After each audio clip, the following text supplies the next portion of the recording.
बादलों के ऊपर स्काईफील्ड लॉफ्ट में लायरा नाम की एक जिद्दी लेकिन शानदार फैशन डिज़ाइनर फेरी रहती है।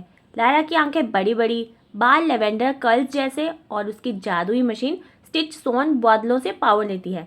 उसके पास है एक वाइट फरी कैट विस्पा जो इसकी असिस्टेंट है, लेकिन वो सिर्फ प्यारी ही नहीं, वो कुछ छुपा भी रही है। लायरा टेबल पर एक नया फैब्रिक निकालती है, glowing, unfamiliar, pulsating like it's alive. मैंने ये धागा कभी ऑर्डर नहीं किया विस्पा।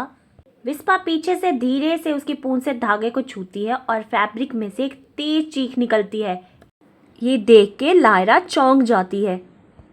लायरा और विस्पा अब पुराने फेरी फैशन रिकॉर्ड्स देखने जाती हैं।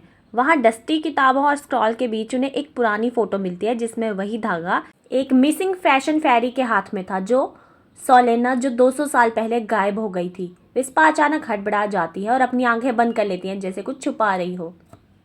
लायरा विस्पा से पूछती है कि ये क्या तुम सब जानती थी? ये कपड़ा कहाँ से आया? विस्पा कुछ नहीं बोलती, लेकिन उसकी पूंछ धीरे धीरे बदलने लगती है और फर्श शिमर से काले रंग में बदल जाती है।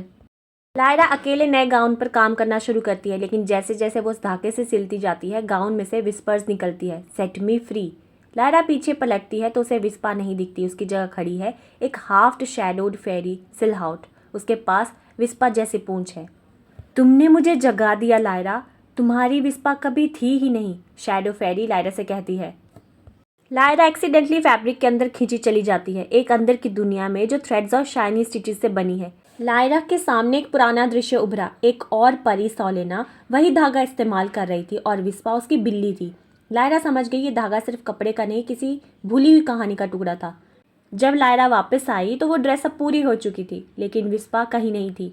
लायरा ने वो ड्रेस पहनी और जब वो आसमान के रनवे पर चली, ड्रेस से धागे उड़ने लगे, ऊपर बादलों से भी ऊंचे, और उसके साथ विस्पा की एक हल्की सी झलक, जैसे वो अलविदा कह रही हो। लायरा ने आखिर में वो एक आखिरी धागा उठाया और उसे अपने स्टूडियो की दीवार पर सजा दिया। वो सिर्फ एक धागा नहीं था, वो एक रिश्ता था जो कभी सिल तो गया, लेकिन शायद कभी पूरा नहीं हुआ।